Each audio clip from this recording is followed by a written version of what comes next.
के पहले आवाज अड्डा में आपका स्वागत है। मैं हूं तमन्ना। नोटबंदी के कारण हेडलाइन से दूर रहे मुलायम सिंह और अखिलेश समाजवादी पार्टी के दंगल के कारण फिर सुर्खियों में हैं। पिछले कुछ दिनों में दोनों पिता और पुत्र ने यूपी में आने वाले चुनाव के लिए उम्मीदवारों की अपनी अपनी लिस्ट जारी कर दी। अखिलेश को पार्टी से 6 साल के लिए हटाया गया, फिर वापस लाया गया।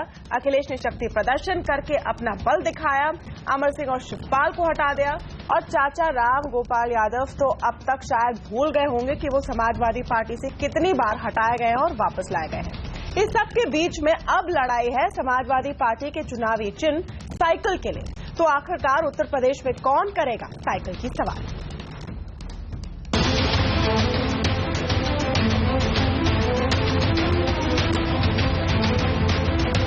यूपी के सियासी दंगल में एक ओर प्रधानमंत्री नरेंद्र मोदी लखनऊ में ताल ठोक रहे हैं, तो दूसरी तरफ यादव परिवार की लड़ाई अब दिल्ली में चुनाव आयोग के दरवाजे पर पहुंच गई है। सपा में पिता पुत्र लड़ रहे हैं चुनाव चिन्ह साइकिल के लिए, और इस लड़ाई ने प्रधानमंत्री को सारे विरोधी पार्टियों को एक रंग में रंगने का मौका दे दिया है। एक दल ऐसा है जो अपने बेटे को प्रस्थापित करने के लिए पिछले 15 साल से कोशिश कर रहा है, लेकिन अभी तक कहीं दाल गलती नजर नहीं आ रही। दूसरा दल ऐसा है वो इस चिंता में है कि पैसे कहां रखे। मोदी के निशाने पर सपा, बसपा, कांग्रेस तीनों ही, लेकिन इस वक्त नेताजी के निशाने पर केवल उनके पुत्र अखिलेश नजर आ रहे हैं। पिछले 4 दिनों में मुलायम सिंह और अखिलेश की कहानी में कई ट्विस्ट आ चुके हैं। पहले मुलायम ने अखिलेश को पार्टी से बाहर किया और जब उन्होंने ताकत दिखाई तो उन्हें वापस ले लिया, और फिर अखिलेश ने अपने पिता को अध्यक्ष पद से ही हटा दिया। ये जंग अब चुनाव आयोग के दरवाजे पर पहुंच चुकी है। सियासी दंगल में बेटे के दांव के आगे चित पिता मुलायम किसी तरह चुनाव चिन्ह साइकिल को बचाए रखना चाहते हैं। शिवपाल और अमर सिंह के साथ मुलायम चुनाव आयोग में गुहार लगाने पहुंचे कि असली समाजवादी पार्टी की नुमाइंदगी वही करते हैं। चुनाव चिन्ह है समाजवादी पार्टी पर, चुनाव चिन्ह है हमारे तस्कर पर। नेताजी इस समय राष्ट्रीय अध्यक्ष हैं और आगे भी रहेंगे। जाहिर है अखिलेश भी चुप नहीं बैठेंगे और उनकी ओर से चाचा राम गोपाल यादव कल चुनाव आयोग में अपना पक्ष रखेंगे। शायद दोनों में से किसी को भी साइकिल का चिन्ह ना मिले, लेकिन जिस तरह से अखिलेश ने शक्ति प्रदर्शन किया है, क्या समय आ गया है कि नेताजी अब पीछे हट जाएं? इसी पर देखिए चर्चा आगे आवाज अड्डा में। तो यही है मुख्य सवाल इस वक्त का हाल देखते हुए, समीकरण देखते हुए, क्या मुलायम जी को, नेताजी को अब अपने कदम पीछे लेने चाहिए? क्या अखिलेश का समय आ गया है? इस पर आप अपनी राय जरूर दीजिए। ट्विटर और एसएमएस के जरिए आप इस पोल में हिस्सा ले रहे हैं। अब सवाल है कि हमें क्या पड़ी है? अगर पिता और पुत्र इतना लड़ रहे हैं तो इससे असर क्या पड़ता है, और उस पर हम चर्चा करेंगे आज, क्योंकि इस पूरे दंगल में आगे कौन आ रहा है, मुलायम सिंह या अखिलेश? इसका क्या असर पड़ेगा समाजवादी पार्टी पर, चुनावों पर और दूसरी पार्टियों के चांसेस पर? क्या बसपा इससे मजबूत होगी अगर समाजवादी पार्टी कमजोर पड़ती है? अगर अखिलेश मजबूत नेता के रूप में उभरते हैं और कांग्रेस के साथ चुनाव लड़ते हैं, तब क्या होगा बीजेपी का, बीएसपी का?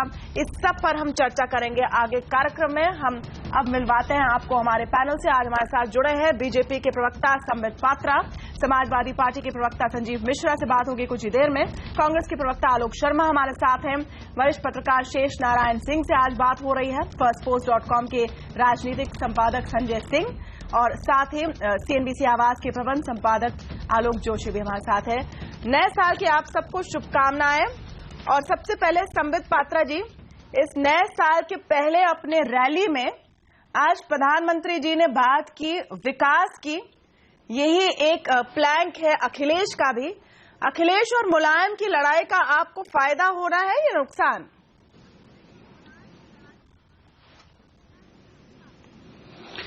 देखिए, पहली बात है तो आप सभी को नववर्ष को, आपको भी तमन्ना जी और बाकी सभी पैनलिस्ट को नववर्ष की बधाई। और जहां तक लड़ाई का सवाल है और लड़ाई से किसका फायदा हो रहा है, आप देखिए, लड़ाई से तो उत्तर प्रदेश का ही अमंगल हो रहा है, फायदा तो बहुत दूर की बात है।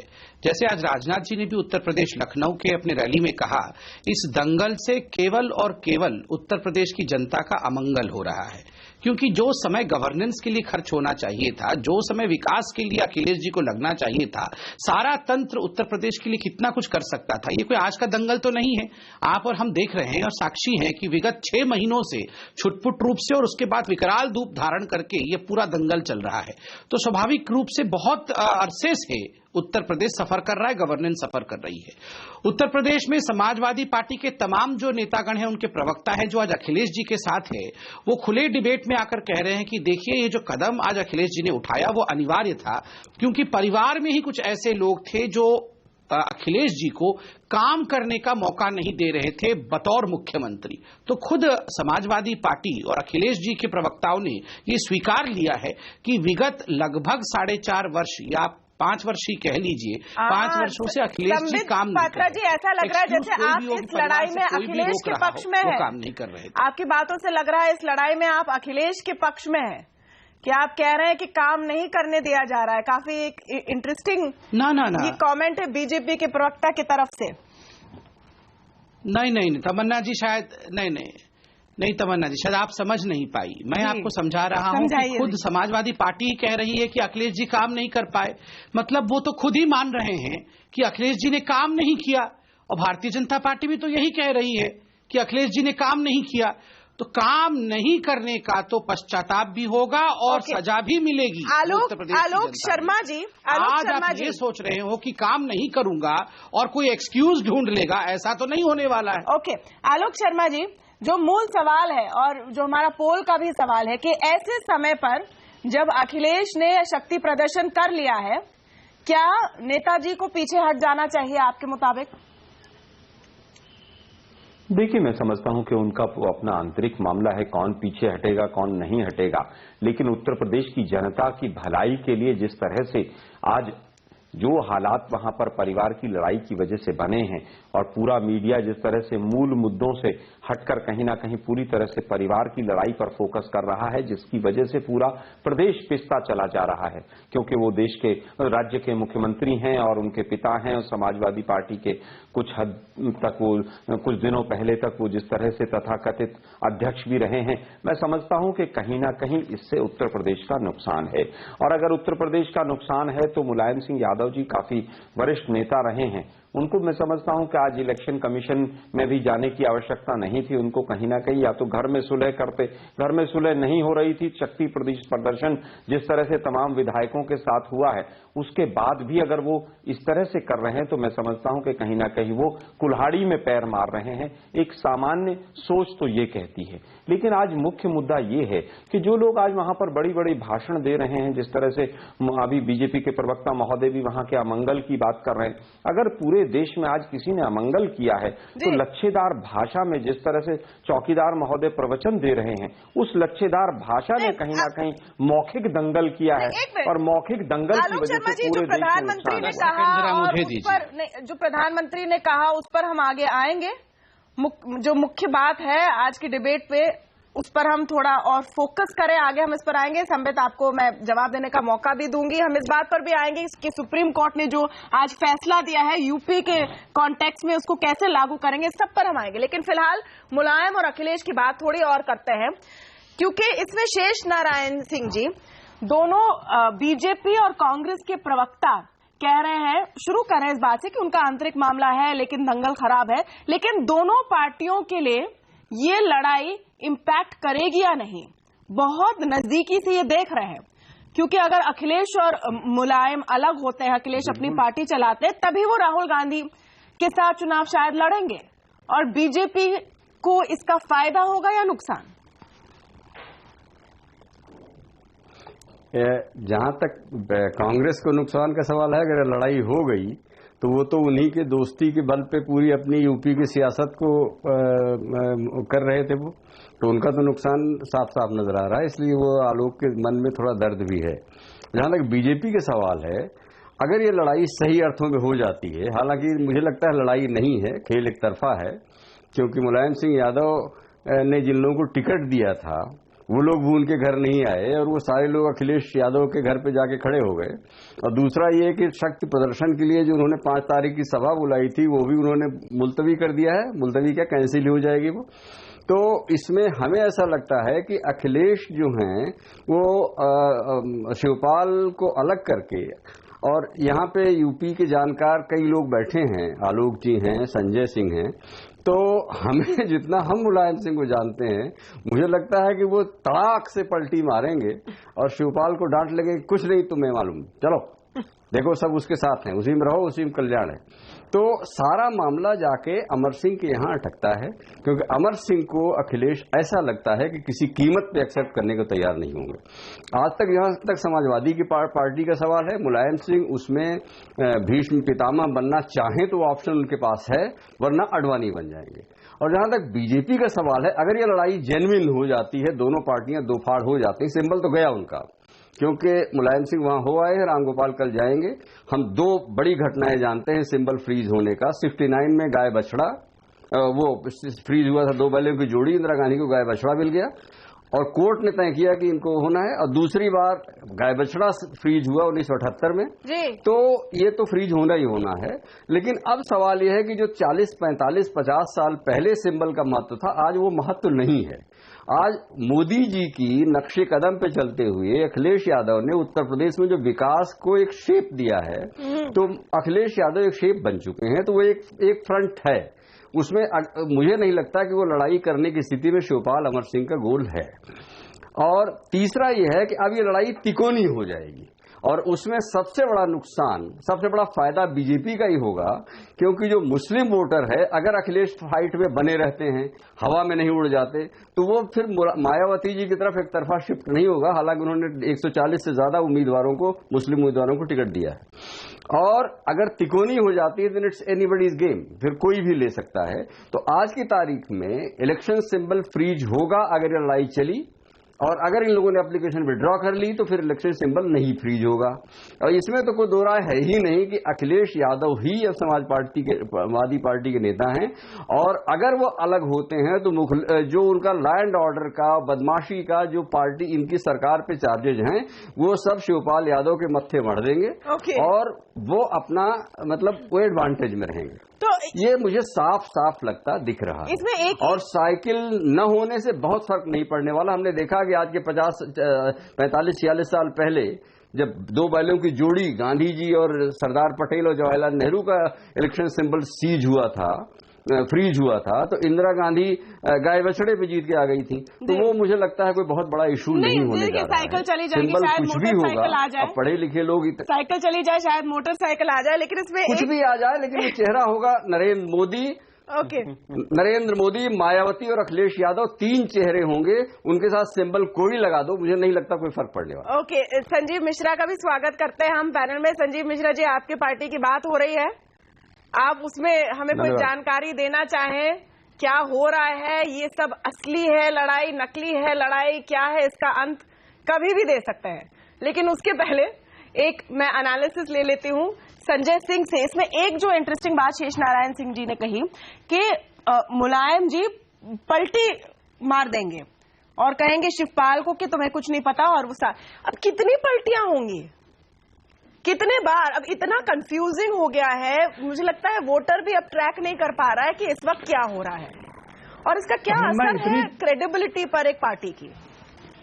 आप सही कह रही हैं कि वो इतनी पलटियां मार चुकी हैं कि पलटी गिनना भी अपने आप में एक पलटी होगी, और आप जब तक कोई न्यूज चलाते हैं तब तक वो न्यूज टर्न अराउंड हो जाती है। मुलायम सिंह यादव की साख जो थी और विश्वसनीयता, 2 चीज पे वो चलते थे।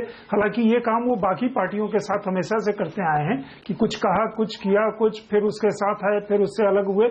ये काफी लंबा चौड़ा उनका इतिहास है। देखिए, भारतीय राजनीति में ये पहली बार हो रहा है कि बाप बेटे का इस तरह का कलह वो सामने आ रहा है। ऐसा कोई मतलब एग्जाम्पल एग्जाम्पल नहीं है।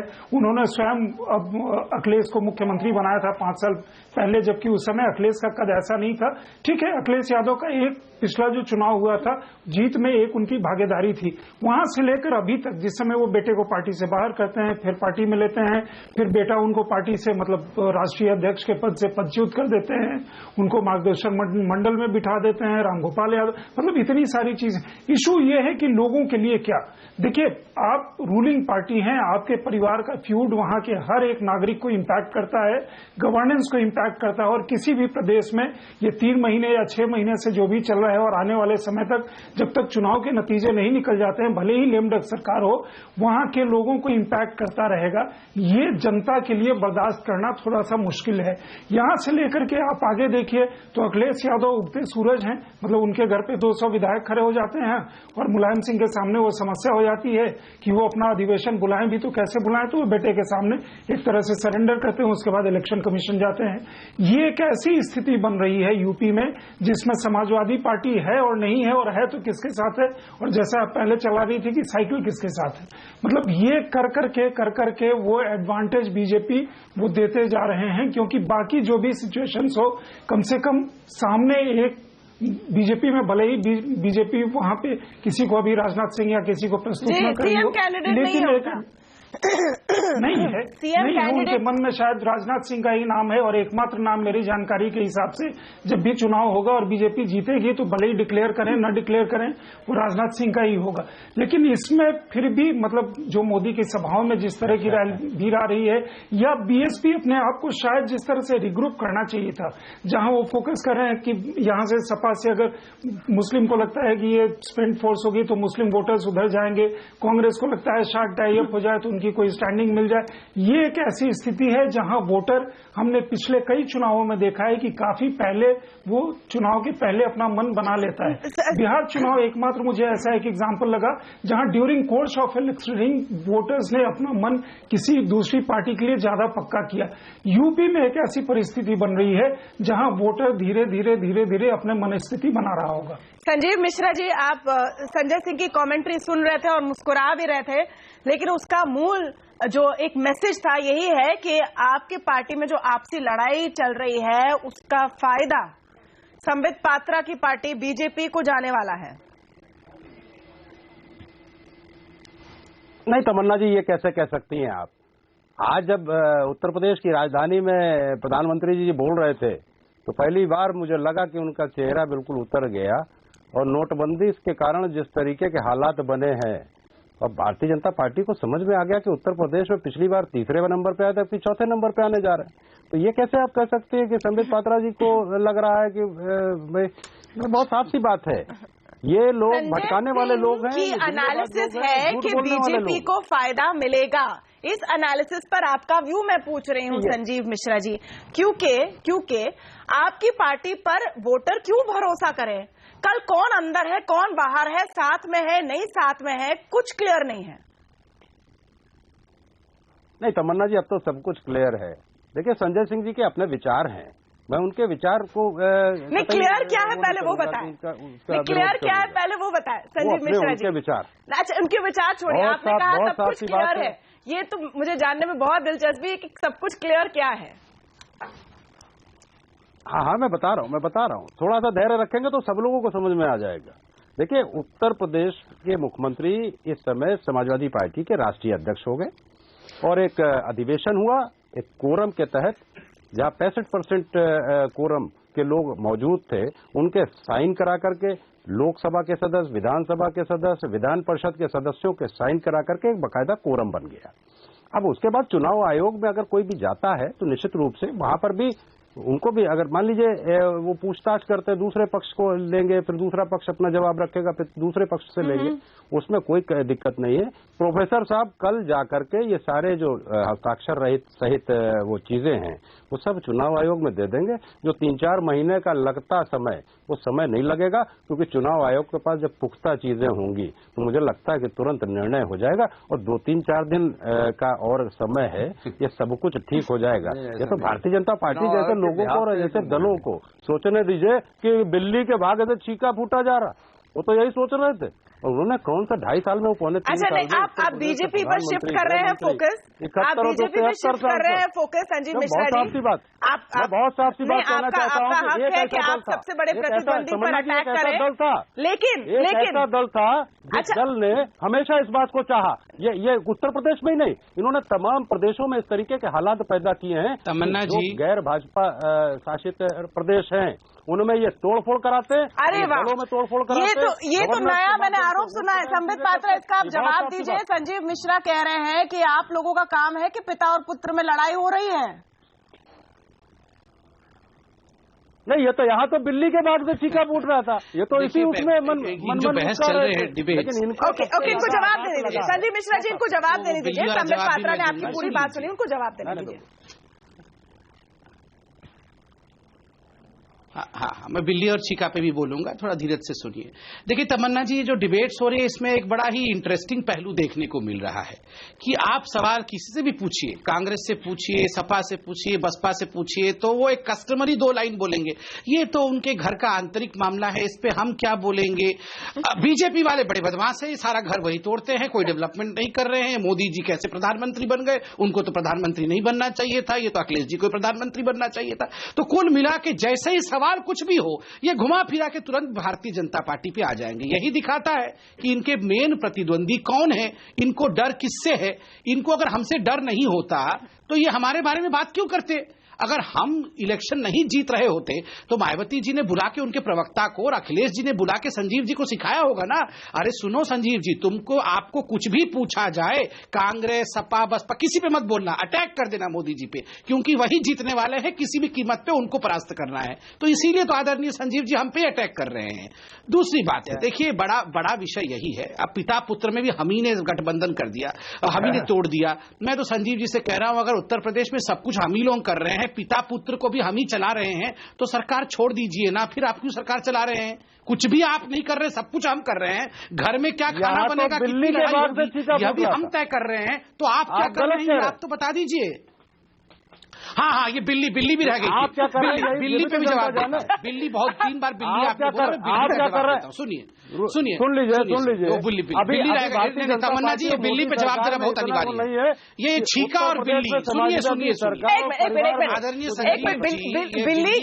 बिल्ली के बहुत ही संगीन मुद्दे पर हम आएंगे, लेकिन इस बिल्ली पे जवाब लीजिए। मैं आती हूँ आपके पास। नहीं, सुन लीजिए, 10 सेकंड लूंगा। ओके, इनका मन रख लीजिए।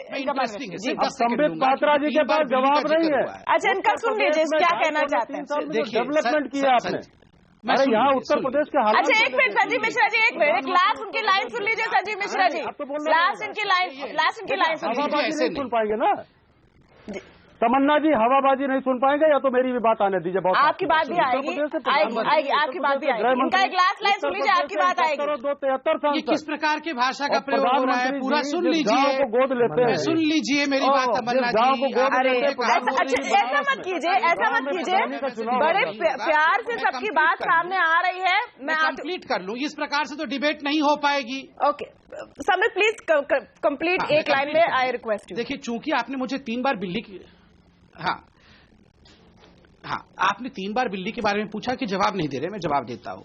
देखिए, बिल्ली के भाग में छीका फटेगा, आपका ये मानना है। हमारा तो मानना है ये बिल्ली कोई और होगी। हम तो गोपाल है जी, हम तो कृष्ण कन्हैया हैं।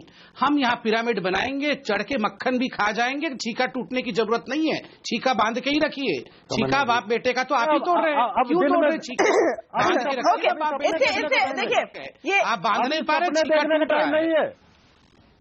अच्छा, अभी सपने देखने का टाइम नहीं है। अच्छा, एक एनालिसिस ले लेते हैं। आलोक जोशी जी हमारे साथ है, एक एनालिसिस ले लेते हैं, फिर मैं अखिलेश जी को और मुलायम जी को बोलिए।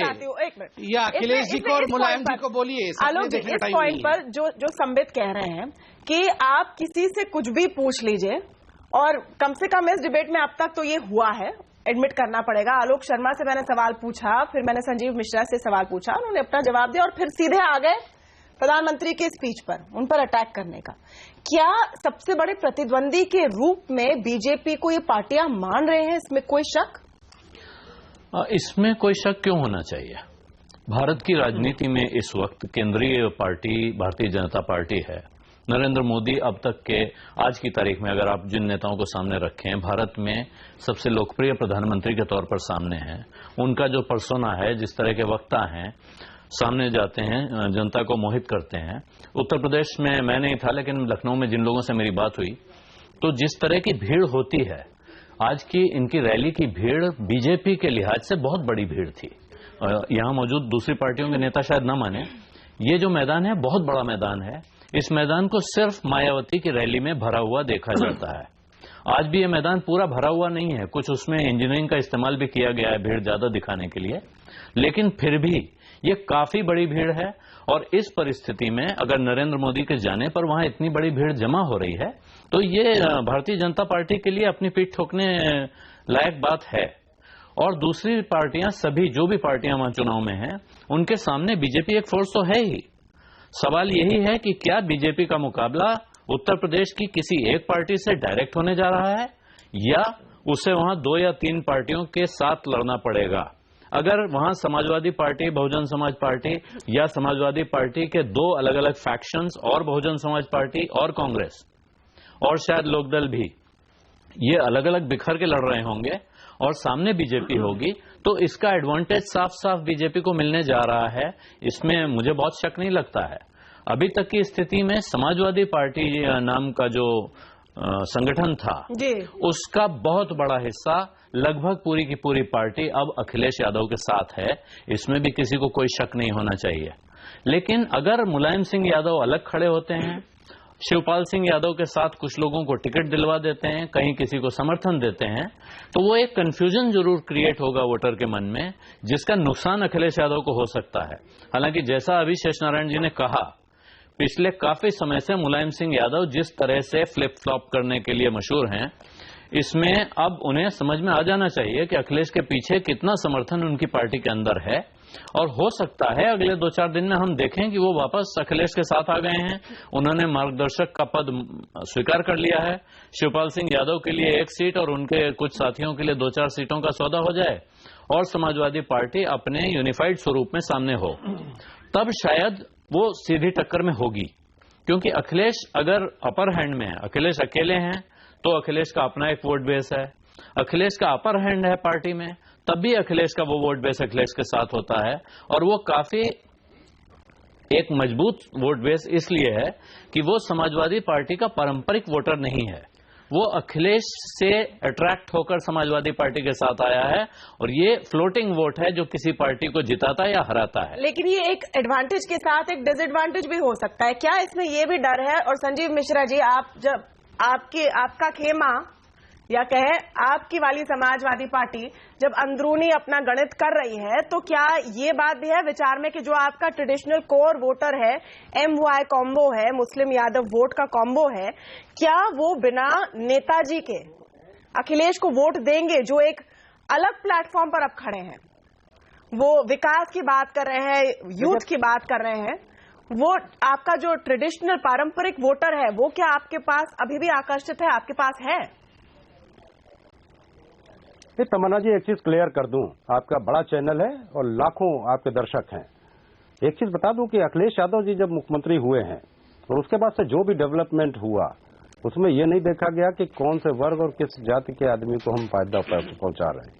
अगर 19 लाख लैपटॉप बांटे गए तो उसमें यह पैमाना नहीं तय किया गया कि किस जाति के लोगों को ज्यादा मिल रहा है। अगर हम समाजवादी पेंशन के माध्यम से 55 लाख लोगों को फायदा पहुंचाते तो उसमें यह नहीं देखा गया कि किस जाति के लोग चलेंगे। अगर एक्सप्रेस वे बन रही है तो उसमें कौन लोग चलेंगे, किनकी गाड़ियां चलेंगी, ये पैमाना नहीं तय किया गया। अगर मल्टीनेशनल हॉस्पिटल बनाए गए, अगर इंटरनेशनल स्टेडियम की उद्घाटन हुए हैं, तो इसलिए नहीं किया गया कि उस पर कौन खिलाड़ी आएगा, वो किस जाति का होगा। एक चीज बहुत साफ कर दूं, नहीं, लेकिन अगर 17 जातियों को ओबीसी से ST में किए गए तो उसके पीछे क्या मंशा थी संजीव मिश्रा जी? क्योंकि आप रोड और स्टेडियम और सब गिना रहे हैं जिसमें हर कोई जाता है, मैं समझ सकती हूँ, लेकिन ऐसा नहीं है कि आपके पार्टी की पॉलिटिक्स जाति के राजनीति से दूर रही है। आज वो तो दावा कम से कम मत कीजिए। देखिए तमन्ना जी, 17 पिछड़ी जातियों की अगर सवाल था तो ये आज का हमारा इशू नहीं था। हमने लोकसभा के चुनाव में, उससे पहले भी, और विधानसभा के चुनाव से पहले से हमारी ये मांग रही, हमारी डिमांड रही, हम हमेशा इस बात के पक्षधर रहे। और मुख्यमंत्री जी और नेताजी दोनों लोगों ने हमेशा इस बात को चाहा कि 17 पिछड़ी जातियों को भी महत्व मिलना चाहिए। और उसके लिए अगर समाजवादी पार्टी प्रयास कर रही तो मुझे लगता है कि उन दलों के लिए दिक्कत होगी जिनको जो अपने इसको बपौती समझते हो, अपना वोट बैंक समझते हो। और एक चीज और कहना चाहूंगा, अभी संबित पात्रा जी ने बहुत बड़ी बड़ी बातें की, बिल्ली और चीख और ये, उस पर बड़ी सफाई दे रहे थे। मैं एक चीज बहुत साफ सी बता दूं, संबित पात्रा जी जरा मुझको ये बता दीजिए कि 3.25 साल हो गए आपकी सरकार को, आपने जो लोकसभा में कमिटमेंट किए थे 100 दिन में महंगाई कम, 100 दिन में काला धन ला रहे थे विदेशों वाला, और 100 दिन में भ्रष्टाचार भी दूर किए दे रहे थे, और उसके बाद जब ये 100 दिन आपके अभी तक पूरे नहीं हुए, उसके बाद भी जितने भी आपके प्रधानमंत्री जी ने वादे किए या हमारे प्रधानमंत्री जी ने वो कहे कि जैसे उन्होंने कहा कि सफाई अभियान, तो सब लोग झाड़ू लेकर सफाई अभियान करने लग गए। उसके बाद जब प्रधानमंत्री जी ने कहा कि एक एक गांव हर सांसद गोद लेगा, तो माननीय प्रधानमंत्री जी ने भी बनारस में जयापुर गांव गोद लिया था। और आपकी सवाल क्या है आपका संजीव मिश्रा जी? जयापुर गांव में आप ग्राम प्रधानी का चुनाव भी हार गए, तो प्रधानमंत्री जी अपने क्षेत्र में चुनाव हार चुके हैं। बहुत साफ सी बात है कि उत्तर प्रदेश ने जितना ज्यादा आपको हो सकता था दिया, 71 और 2 73 सांसद। संजीव मिश्रा जी, आपके वाक्य की शुरुआत का जो इस बात से हुई थी कि मैं सवाल पूछना चाहता हूँ संबित पात्रा को, भी 3.25। वो सवाल क्या है? वो क्या सवाल है? यही तो पूछ रहा हूँ, यही तो मैं कह रहा हूँ कि 100 दिन में महंगाई कम कर रहे थे मोदी जी, 100 दिन में काला धन ला रहे थे। संबित पात्रा, जो वादे किए गए वो कोई पूरे किए नहीं, नए वादे आप कर रहे हैं उत्तर प्रदेश के लोगों को। उसके बाद सांसदों ने एक एक गांव गोद लिया, उस पर बहस करें, उस पर बताएं क्या किया उन्होंने। बहस तो आज अखिलेश और मुलायम जी पर है, लेकिन आप पूछे अपना सवाल जी संबित पात्रा। देखिए नंबर 1, मोदी जी ने बड़े आरंभ में बड़े स्पष्टता के साथ कहा था कि मैं हिसाब दूंगा 2019 में। आज उत्तर प्रदेश के चुनाव 2017 का डिबेट चल रहा है, हिसाब देने का वक्त अखिलेश जी का है। मगर जब अखिलेश जी से हिसाब मांगा जा रहा है, अखिलेश जी नदारत है, क्योंकि वो तो घर में ही लड़ाई लड़ रहे हैं। किसी प्रतिद्वंदी से लड़ रहे होते तो भी समझ में आता कि चलिए बुआ जी के साथ लड़ रहे हैं या मोदी जी का कमेंट कर रहे हैं। ये तो अपने पिता के साथ ही लड़ाई लड़ने में लगे हुए हैं, चाचा के साथ ही लड़ाई लड़ने में लगे हुए हैं। मैं आपके बीच में नहीं बोल रहा था संजीव जी, मैं आपके बीच में नहीं बोल रहा था। आप भी संजीव जी एक-एक करके बोले, कृपया एक-एक करके बोले। बीच में बिल्कुल नहीं बोला ना, आप ये निर्णय नहीं लेंगे कि मैं क्या बोलूंगा क्या नहीं बोलूंगा, उसके लिए एंकर बैठी हैं। आप जब बोल रहे थे तो मैं आपको मुझे पता है आपके पास जवाब नहीं से सुना था, तो थोड़ा सा आप व्यवहार भी ठीक मुझे पता है आपके पास। अच्छा, इनकी बात सुन लीजिए संजीव मिश्रा जी, होगा ना, आप सुन लीजिए इनकी बात। यह भी पता नहीं आपको तो यह भी पता नहीं है कि आप समाजवादी पार्टी के कौन से गुट में हैं। आप पिता वाले गुट में हैं या बेटे वाले गुट में हैं? तो आप तो अभी त्रिशंकु बने हुए हैं। अरे जो त्रिशंकु बने हुए हैं, छोड़िए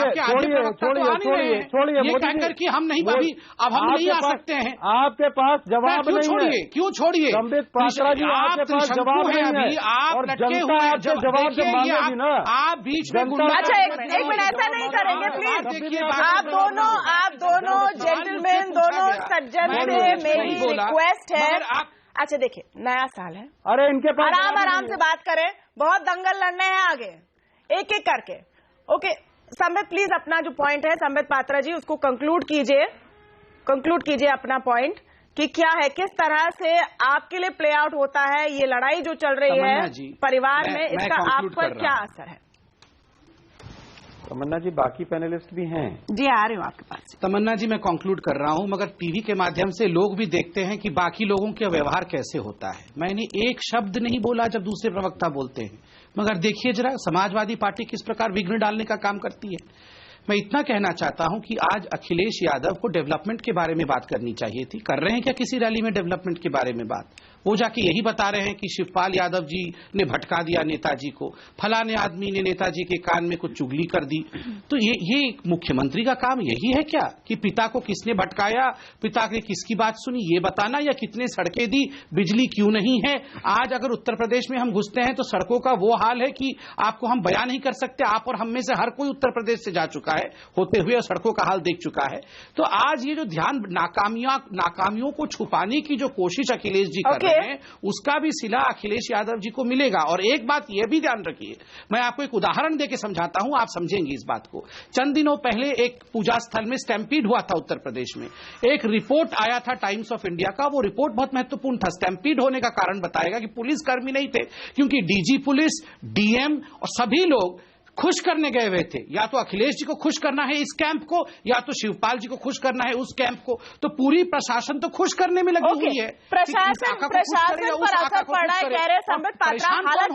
हालांकि आपके एक पॉइंट को एनालिसिस करना जरूरी है। आलोक शर्मा अब आएंगे डिबेट में। संबित पात्रा कह रहे हैं कि अखिलेश कहीं पर विकास की बात नहीं कर रहे हैं, लेकिन अखिलेश केवल विकास की बात कर रहे हैं जो उनकी पॉलिटिक्स है, अपने पिता से काफी हटके है। सवाल है कि ये जो स्ट्रेटेजी है वो पे ऑफ करेगी या नहीं। जी आलोक शर्मा। देखिए, मैं समझता हूं स्ट्रेटेजी कोई भी पे ऑफ नहीं करेगी। अगर विकास किया होगा तो जनता वोट देगी, अगर विकास नहीं किया होगा तो जनता बिल्कुल वोट नहीं देगी। आप देखिए कि किस तरह से विकास को भी जो है काले धन की तरह एक जुमला बना के छोड़ दिया है देश की राजनीति के अंदर। आप देखिए कि आज 3-4 स्टेटमेंट अगर मोदी साहब के आप देखें आज के, उन्होंने कहा जमा पैसे जो हैं गरीबों के लिए हैं। मुझे नहीं पता है कहां पर कैसे वो गरीबों के लिए हैं। उन्होंने कहा साहब विकास हो रहा है और विकास के लिए हम तो विकास के नाम पर चुनाव लड़ेंगे। एग्रीकल्चर प्रोडक्शन घट गया, इंडस्ट्रियल प्रोडक्शन घट गया, रुपए की वैल्यू घट गई, पर कैपिटा इनकम घट गया, परचेजिंग पावर घट गई, शेयर मार्केट गिर गया, एम्प्लॉयमेंट पूरी तरह से नदारद हो गई। उत्तर प्रदेश क्योंकि आज फोकस में है, दिल्ली, महाराष्ट्र और हरियाणा से लगभग 30 लाख नौजवान जो काम करते थे वो उत्तर प्रदेश में वापस पहुंचे हैं।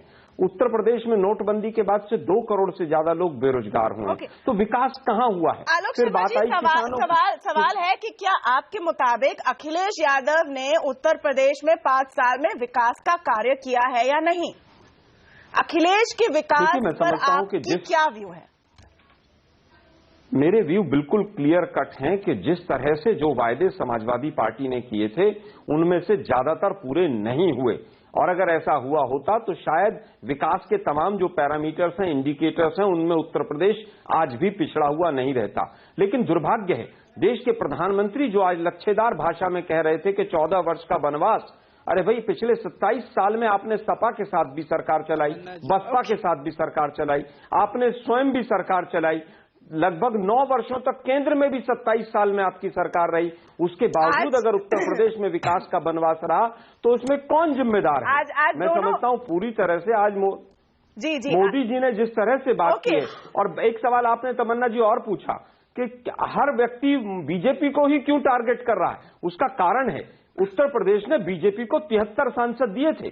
2.5 साल, 2.25 साल हो गए, उत्तर प्रदेश का किसान पूछ रहा है कि भाई मेरे लिए 73 सांसद देने के बाद भी क्या हुआ? लेकिन वहां पर 5 साल से भारी बहुमत से सरकार चल रही है। दूसरे प्रवक्ता को किसी को नहीं बोलने देते हैं। आप बोलिए। आलोक शर्मा जी, क्या आप कह रहे हैं कि पिछले 2 मिनट से आप नहीं बोल रहे थे सर? That's unfair. नहीं तमन्ना जी, 5 बार आपने मुझे टोका है। जी देखिए, ये आप मुझे बताएं कि क्या आप ये पॉइंट प्रूव नहीं कर रहे हैं जो संबित पात्रा कह रहे हैं कि कोई भी सवाल हो, कोई भी पॉइंट हो, आप और संजीव मिश्रा एक तरह से इनका पॉइंट प्रूव कर रहे हैं। क्योंकि आज देखिए तमन्ना जी, आज देश के प्रधानमंत्री उत्तर प्रदेश में भाषण दे रहे हैं, क्या उस पर चर्चा नहीं होनी चाहिए? बिल्कुल कीजिए। बाप बेटे अगर लड़ाई करेंगे, क्या 1 घंटे का शो नेशनल टीवी जो है केवल उस पर फोकस करेगा? इनफैक्ट ये आपका विशेषाधिकार है। इनफैक्ट बहुत अच्छा पॉइंट आपने कहना ये है कि इस वक्त एक छोटा सा ब्रेक लेंगे, छोटा सा ब्रेक लेंगे और एक बहुत बड़ी खबर ना ये आप मीडिया को गंगेचने की कोशिश कर रहे हैं। हम तय करेंगे कि हम किस विषय पे बहस करेंगे और कितने मिनट बात करेंगे, कितने मिनट बात करेंगे। जी शेष नारायण सिंह जी, शुक्रिया। लेकिन देखिए, हर पार्टी ये कोशिश करती है कि वो मीडिया की डिस्कशन को अपनी तरफ मोड़े। आप कोशिश कर सकते हैं, हमारा काम है कि हम फोकस पर रहें। ब्रेक के बाद इनको मुगालता क्यों है कि हमको हड़ताल लेंगे? ब्रेक के बाद हम बात करेंगे कि सुप्रीम कोर्ट में जो आज बहुत ही महत्वपूर्ण फैसला आया है कि धर्म और जाति के नाम पर वोट मांगना अब गैर कानूनी था और इसको इम्प्लीमेंट किया जाए। उत्तर प्रदेश चुनाव के संदर्भ में कैसे पार्टियां वोटरों के पास जाएंगी, क्या वो जाति और धर्म की बात नहीं करेंगे, कैसे वो वोट मांगेंगे, इस पर हम आएंगे छोटे से ब्रेक के बाद।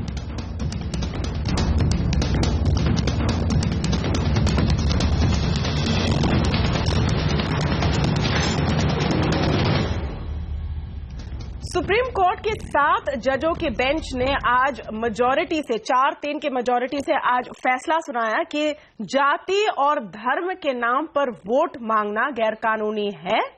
यह हमेशा से रहा है पीपल रिप्रेजेंटेशन एक्ट में, लेकिन इसको अब इम्प्लीमेंट किया जाए। अब सवाल है कि उत्तर प्रदेश के चुनाव के पहले इस फैसले का क्या असर पड़ेगा। आइए अब इस पर हम चर्चा करते हैं। शेष नारायण सिंह जी, यहां पर यह सवाल इंपॉर्टेंट इसलिए भी हो जाता है क्योंकि आप देखिए कि किस तरह से यूपी का वोटर बांटा गया है पार्टियों की तरफ से। यादव वोट बेस है, दलित वोट बेस है, मुसलमान वोट बेस है, और फिर अगर सब एक साथ आ जाए तो हिंदू मेजॉरिटी वोट के लिए लड़ाई चलती है। अब कैसे वोट मांगेंगी ये सारी पार्टियां? नहीं, ये पहले भी प्रोविजन था कि जाति या धर्म के नाम पर वोट नहीं मांग सकते और उसको प्रूव नहीं किया जा सकता। सुप्रीम कोर्ट का जो ऑर्डर है आज का, वो सिग्निफिकेंट इस लिहाज से है कि अगर ये इसको कॉग्निजेबल ऑफेंस मान लें, यानी जैसे मर्डर करता है कोई और पुलिस पकड़ लेती है, तो उस तरह से अगर इनका ये ऑफेंस जो है वो यानी भाषण में तो नहीं कहेंगे, ये बिल्कुल पिछले हमेशा से रहा है। लेकिन आप जानते हैं पिछले 40-45 साल से, जैसे चरण सिंह ने 57 में 3-4 बार 24 घंटे में पार्टी बदली है, तब से जातियों का महत्व बढ़ता गया है और कांग्रेस का बेस ही यही रहा है। मुस्लिम, ब्राह्मण और दलित को इकट्ठा करके वो जीतते रहे हैं। वो काशीराम ने तोड़ दिया। बहरहाल हिस्ट्री में जाने की जरूरत नहीं है, लेकिन आज की तारीख में इस ऑर्डर का एक तरह से जो प्रोविजन है आरपी एक्ट में, उसी को रिटरेट किया गया है। तो मुझे नहीं लगता कि इन लोगों को कोई पकड़ सकता है। ये बहुत गुरु लोग होते हैं। अगर इसको कॉग्निजेबल बना दिया, इसको एकदम संज्ञेय अपराध बना दिया गया होता कि भाई अगर आप साबित कर दिया किसी भी व्यक्ति ने कि आपने जात या धर्म के आधार पर वोट मांगा तो आपके खिलाफ एक्शन होगा, तब इसका मतलब है सुप्रीम कोर्ट का जजमेंट उनके अपने विजडम में है, उस पर हम सवाल करने वाला सवाल तो कर ही नहीं रहे हैं।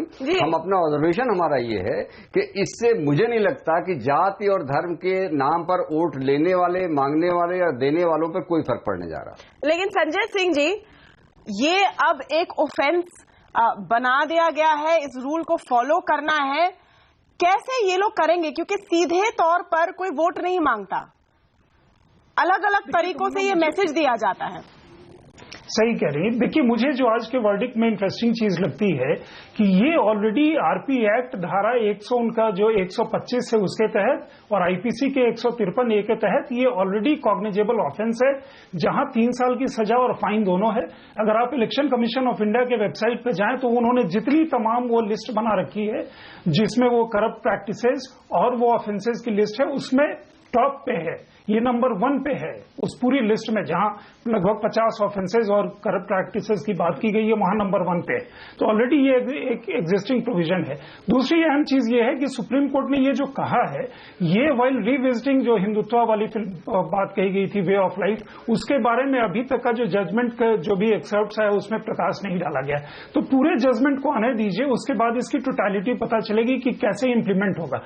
अगर मान लीजिए सुप्रीम कोर्ट का जजमेंट लेटर और स्पिरिट में इंप्लीमेंट होता है, जिसमें कहा गया है कि धर्म, जाति, भाषा और तमाम जो वो है, मुझे एक चीज समझ में नहीं आती, फिर जो पार्टियां के नाम पे ही धर्म या जाति या भाषा या बाकी चीजें जुड़ी हुई हैं, वो पार्टी फिर कैसे एग्जिस्ट करेगी? शिवसेना कैसे एग्जिस्ट करेगी? वो सीधा सीधा एक धर्म और एक विशेष मतलब देवता और उसके साथ वो होता है। IUML कैसे एग्जिस्ट करेगी? ऑल इंडिया मुस्लिम लीग जो है कैसे, या AIMEM कैसे एग्जिस्ट करेगी, जहां वो नाम के साथ वो मुस्लिम लगा हुआ है? या तमाम, फिर आप अगर रीजनल में जाएं तो तमाम वो जो भाषा या क्षेत्र के आधार पे है। पंजाब में अगर चुनाव होता है, कोई पंजाबियत या पंजाबी की बात करता है तो उसको आप उठा के जेल में डाल देंगे। मायावती खुलेआम कुछ समय पहले वो मुस्लिम की बात कर रही थी, कोई अकलियत की बात करता है। लालू प्रसाद यादव सपा के मंच पर खड़े होकर कह रहे थे कि हम यदुवंशी हैं, हमसे कोई नहीं लड़ सकता, तो हम आपस में लड़ लेते हैं। आप मतलब ये जो ऑफेंस है ये कब लागू होता है? जिस समय से इलेक्शन कमीशन का मॉडल कोड ऑफ कंडक्ट वो डिसाइड हो जाता है उसके बाद, या आज प्रधानमंत्री मोदी ही बात कर रहे हैं, दलित वर्ड का उपयोग काफी ज्यादा होता है, वो भी मतलब एक कास्ट का वो है। आज जैसे प्रधानमंत्री मोदी ने BR अम्बेडकर या बाकी चीज की बात कही, उन्होंने कहा कि भाई हम, वो कहते हैं मोदी हटाओ, हम कहते हैं करप्शन हटाओ। ठीक है, ये चीजें मतलब while doing so he also did an Indira Gandhi of 1971, जिस समय उन्होंने कहा था कि वो कहते हैं गरीबी, इंदिरा हटाओ, मैं कहता हूं गरीबी हटाओ। ये जो जो पॉइंट आप कह रहे हैं उसको कोई प्रूफ कैसे करेगा? जैसे आलोक जी 2014 के मैनिफेस्टो में, बीजेपी के मैनिफेस्टो में राम मंदिर के निर्माण की बात लिखी गई है। क्या उसे इस संदर्भ में देखा जाएगा कि वो एक रिलीजन के लिए, एक धर्म के लोगों के लिए एक मैसेज है? हमारे देश का संविधान कहता है कि ये एक धर्मनिरपेक्ष गणराज्य है। इस पर अभी तक बहस चल रही है कि धर्मनिरपेक्ष क्या होता है। अलग अलग पार्टियों के इस पर इन्होंने अपनी अपनी व्याख्या कर रखी है। कुछ उसे धर्मनिरपेक्ष को पंथ निरपेक्ष कहते हैं, कुछ कहते हैं हिंदुत्व एक धर्म ही नहीं है, वो वे ऑफ लाइफ है, जैसा अभी संजय कह रहे थे। आज का कोर्ट वर्डिक्ट ये भी कहता है कि ईश्वर और मनुष्य के बीच संबंध व्यक्तिगत है। तो अगर ये व्यक्तिगत संबंध है तो फिर समाज को चलाने वाले या इस राष्ट्र को चलाने वाले जो भी राजनीतिक संस्थाएं हैं, संगठन हैं, उनमें धर्म का क्या रिलेवेंस या महत्व रह जाता है? कैसे आइडेंटिफाई किया जाएगा, कैसे पकड़ा जाएगा, ये बहुत बड़ा सवाल है। क्योंकि सबसे पहले तो यही तय करना है कि धर्म का इस्तेमाल हो रहा है कि नहीं हो रहा है। आप कह रहे हैं कि राम मंदिर का निर्माण कराए, अयोध्या में एक भव्य राम मंदिर का निर्माण होगा, ये मैनिफेस्टो में लिखा था जी। और ये पीपल्स रिप्रेजेंटेशन एक्ट और ये आईपीसी तब भी इसी अवस्था में थी, जिनमें चुनाव में धर्म का इस्तेमाल गैरकानूनी था। लेकिन आप कह सकते हैं कि राम मंदिर का निर्माण सभी हिंदुओं की धार्मिक आस्था नहीं हो सकती है, कुछ हिंदू हैं जिनका, तो ये धर्म का इस्तेमाल नहीं है, ये हमारा एक वादा है जिसे हम पूरा करना चाह रहे हैं। इसलिए ये सही बात है कि पहला ये पूरा जजमेंट सामने आ जाए, उसके क्या नुआंसेस हैं, कितनी तरह के इंटरप्रिटेशन हैं, ये देखा जाए, तब उस पर अच्छी टिप्पणी हो पाएगी। लेकिन ये बहुत गंभीर सवाल है कि इसको लागू कैसे किया जाएगा। एक बार और सुप्रीम कोर्ट ने ये कह दिया, इससे ये लागू हो जाएगा, ये संभव नहीं है। नहीं, और वो लकीर कहाँ खींची जाए? हम जैसे हम राम मंदिर के निर्माण का एग्जाम्पल दे रहे हैं, दूसरी तरफ, और आलोक शर्मा जी आपसे मैं सवाल पूछूंगी, कांग्रेस पार्टी पर अक्सर ये आरोप लगता है कि आप वोट बैंक पॉलिटिक्स खेलते हैं। आप एक कम्युनिटी को साथ में लाने के लिए कई तरीके अपनाते हैं। अब इस नए जजमेंट के लाइट में आप वोटर के पास कैसे जाएंगे? देखिए, मैं समझता हूं अगर कोई भी दल आज तक अगर हिंदुस्तान के इतिहास में सबसे धर्मनिरपेक्ष रहा है तो वो कांग्रेस रही है, चाहे वो स्वतंत्रता आंदोलन रहा हो, चाहे बाद में रहा हो। हमने अकाली दल, जिसका एक धर्म के आधार पर उत्पत्ति हुई हो, हमने टाई अप नहीं किया है। हमने शिवसेना की भाषा जिस तरह की है, आपने देखा है कि वो किस तरह का व्यवहार करते हैं एक जाति और धर्म के साथ, वो हमने नहीं किया है। हम 84 कोस की यात्रा चुनाव से पहले शुरू नहीं करते हैं। हम सपा और बसपा को वैसे तो कहेंगे वो परिवारवादी हैं, जातिवादी हैं, और फिर पिछले दरवाजे से उनके साथ हम सरकार नहीं बनाने का प्रयास करते हैं। अगर हमसे कहीं गलती भी हुई है तो मैं बड़ी साफ गोई के साथ उसको एक्सेप्ट भी करूंगा अगर केरला में हमसे कहीं कोई चूक हुई है, लेकिन शायद हो सकता है वो वक्त की मजबूरी रही हो। हमने कभी नहीं कहा कि ओबीसी देश में प्रधानमंत्री होना चाहिए, जाति के नाम पर हमने वोट नहीं मांगा है। हमने राहुल गांधी जी की जाति नहीं बताई है कभी भी। राहुल गांधी जी ने कहा कि नेशनल जो राष्ट्रीय ध्वज है, नेशनल फ्लैग जो है, वो मेरा रिलीजन है। हमने कभी नहीं कहा कि राम मंदिर का निर्माण सोमनाथ की तर्ज पर होना चाहिए। सुप्रीम कोर्ट में केस और उसके बाद भी रथ यात्रा निकले, हमने ऐसा काम नहीं किया है। तो जिन लोगों को चिंता करने की आवश्यकता है, आज वो सुप्रीम कोर्ट के जो आज वर्डिक्ट आया है उसको ध्यान से पढ़ें और उस पर संविधान की मूल आत्मा को समझते हुए उसके ऊपर ध्यान दें। मैं संबित पात्रा को जवाब देने के लिए सेकंड, राहुल गांधी ने सैम पित्रोदा की जाति पूरे विश्व को बताई थी कि वो बढ़ई हैं, और IUML उनका पार्टनर था या MIM उनका संजीव जी, लेकिन एक बात है ना, एक नहीं, उसमें फर्क था। सैम पित्रोदा के नाम पर हमने वोट नहीं मांगा था। हमने ये कहा था कि सैम पित्रोदा एक पिछले जाति से आने वाला व्यक्ति भी अगली जाति से आगे निकल सकता है। अगर सिलिकॉन वैली में सिलिकॉन वैली में वहां पर पिछड़े और दलित अगर वहां पर सॉफ्टवेयर इंजीनियर है तो ये हमारे देश का गौरव है। गौरव बताना और वोट मांगना दोनों में फर्क है। जी समित, देखिए, वैसे तो मैं आलोक जी का सम्मान करता हूं, मगर मैं मानता हूं कि आलोक जी भी मानते होंगे कि AK एंटनी आलोक जी से कद में कांग्रेस में बड़े हैं।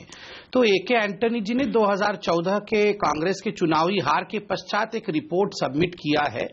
मैं चाहूंगा कि हमने तो पढ़ लिया है उसे, अगर आलोक जी भी पढ़ लें तो फिर वो ये सब जो अभी बता रहे थे वो नहीं बताएंगे। एंटनी जी ने उसमें सब सच्चाई लिख दी है कि क्यों 2014 में चुनाव की हार हुई, और थोड़ा साहबानों का केस भी पढ़ लीजिएगा। कारण दिया है, बहुत सारे कारण बताए गए ना कि जो संबित पात्रा, आप ये बताएं कि आपके पार्टी के नेता नहीं, आई नो, लेकिन मेरा सवाल सुन लीजिए। बताकर वोट नहीं मांगा, पूछना चाहती हूँ चुनाव में आपके पार्टी के नेता आलोक शर्मा जी, एक मिनट, आपके पार्टी के नेता रामजादे और उसके आगे मैं नहीं कहूंगी ऐसी चीजें मुझसे एक सवाल पूछा था, सब लोग चिल्लाने लगते हैं। मैं सवाल पूछ रही हूँ, आप प्लीज मेरे सवाल का ही जवाब दीजिए।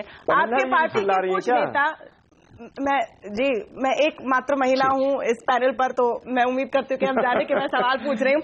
आपके पार्टी के एक नेता ने कहा था कि अगर आपकी पार्टी नहीं जीती तो पाकिस्तान में पटाखे फूटेंगे। अब इन सब को आज के जजमेंट के संदर्भ में आप कैसे देखते हैं? चाहे वो धर्म हो, जाति हो, रीजनल हो, हर पार्टी ये हथकंडे अपनाती है। आप मानते हैं कि नहीं डॉक्टर संबित पात्रा? देखिए, जहां तक आज के जजमेंट का सवाल है, इसमें एक एकेडमिक बहस जरूर होना चाहिए बिना तू मैं के। देखिए, ये 4:3 के हिसाब से 7 जज बेंच का जजमेंट है। अभी तक जजमेंट आया नहीं है, कुछ दिन लगेगा जजमेंट को, क्योंकि डिटेल जजमेंट है। ये पूरी तरह से सामने आने में वक्त लगेगा। बीजेपी सुप्रीम कोर्ट के वर्डिक्ट को स्वीकार नहीं कर रही है, बहस के पक्ष में है कि आखिरकार डिसेंटिंग सर नहीं किसने कहा? अभी कहा कि इस पर बहस होनी चाहिए। एक मिनट आलोक शर्मा, एक मिनट आलोक शर्मा, एक मिनट आलोक शर्मा, एक मिनट आलोक शर्मा, एक मिनट आलोक शर्मा, एक मिनट, ऐसा मत कीजिए। मैं राहुल गांधी की तरह अज्ञानी नहीं हूं साहब, थोड़ा बहुत समझता हूं। सुप्रीम कोर्ट को सब सम्मान करते हैं, मुझे बोलने दीजिए। बीच में ये है कि बहस कहीं पर होगी, आप राहुल गांधी क्या क्या नुआंसेस हैं? ठीक है हाँ, ठीक है, उनको यूरोप में रहने दीजिए प्लीज, उनको मत डाइवर्ट कीजिए संबित पात्रा जी। देखिए, कम समय है, आप अपना पॉइंट लगाएंगे सुप्रीम कोर्ट, आप अपना पॉइंट खत्म कीजिए, डाइवर्ट मत कीजिए, क्योंकि समय बर्बादी पॉइंट रखूं होती है। जी, मैं तो अपना पॉइंट रख रहा था। आलोक शर्मा होल्ड ऑन, इसको देखिए, एकेडमिकली देखते हैं थोड़ा। किसी किसी भी जजमेंट को बिना स्टडी किए उस जजमेंट पे डिटेल्स बोलना उचित नहीं होगा, तो हमको ये डिटेल्स स्टडी करने की आवश्यकता है। सुप्रीम कोर्ट ने जो कहा बिल्कुल सच कहा है। सुप्रीम कोर्ट ने बिल्कुल सच कहा है कि धर्म, जाति और लैंग्वेज के आधार पर लोगों को भड़काकर, बरगलाकर वोट लेने की कोशिश किसी भी राजनीतिक पार्टी को नहीं होना चाहिए। जिस पर से संजय सिंह जी ने बहुत सारे सवाल और वाजिब सवाल रखे, क्योंकि देखिए, असउद्दीन ओवैसी जी के पार्टी में मुस्लिम नाम आता है, मुस्लिम लीग ऑफ इंडिया जिनके साथ कांग्रेस का गठबंधन भी था उसमें भी मुस्लिम नाम आता है, एआईडीएमके हो या डीएमके हो उसमें द्रविड़ नाम आता है, जो कि एक भाषा और एक पूरे कल्चर विशेष को संबोधित करता है। क्या इस पर सुप्रीम कोर्ट ने कुछ कहा है? ये जजमेंट को स्टडी करने के पश्चात मालूम पड़ेगा।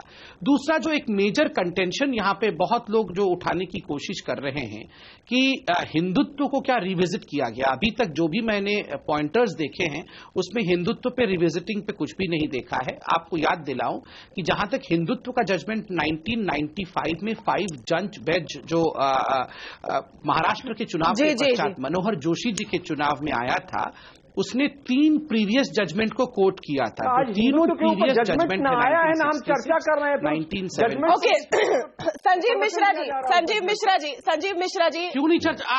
आप थोड़े डिस्कस करेंगे। नहीं, एक मिनट, संजीव मिश्रा जी को मौका दिया जाए। संजीव मिश्रा जी, आपके नेता संजीव मिश्रा बोलेंगे, उनको एक मौका दीजिए।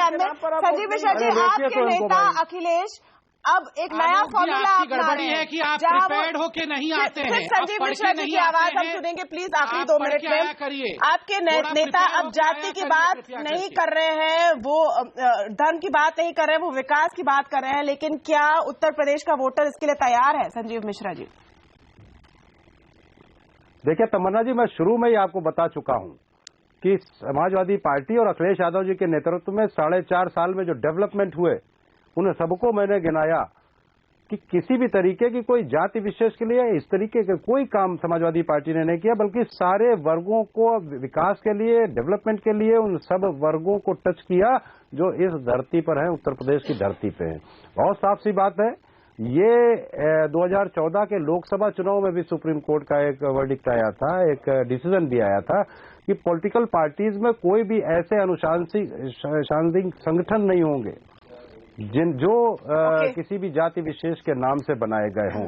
और बहुत साफ सी बात है, उत्तर प्रदेश में समाजवादी पार्टी लगातार सभी वर्गों के लिए एक विकास के काम कर रही है। और उस आधार पर इस समय अगर कोई चेहरा है उत्तर प्रदेश का तो अखिलेश यादव है उत्तर प्रदेश का चेहरा। हर पार्टी आज अपने वोट बेस को भूल गई है, सब सुप्रीम कोर्ट के जजमेंट के साथ है। अब किसी को कोई जाति, धर्म, वोटर बैंक कुछ नहीं दिख रहा है। ये इसलिए क्योंकि दिखता नहीं है। जब तक वो समय नहीं आता है वोट मांगने का, जब वो सही जगह होती है तब वहां वो वोट मांगा जाता है। जब वो कार्ड प्ले करना होता है तब वो कार्ड चला जाता है। उससे पहले अपने अपने कार्ड सब लोग दबा के रखते हैं। लेकिन सवाल ये है कि क्या उत्तर प्रदेश के चुनाव में कोई भी पार्टी ऐसे हथकंडे अपनाने से बच सकती है? और जो हमारा आज का पोल का सवाल था, क्या मुलायम जी को अब पीछे हट जाना चाहिए? 73% मानते हैं कि हाँ, क्या वो पीछे हटेंगे? ये अब अलग सवाल है। बहुत बहुत शुक्रिया आप सबका आज के हमारे आवाज अड्डा में जुड़ने के लिए। नमस्कार।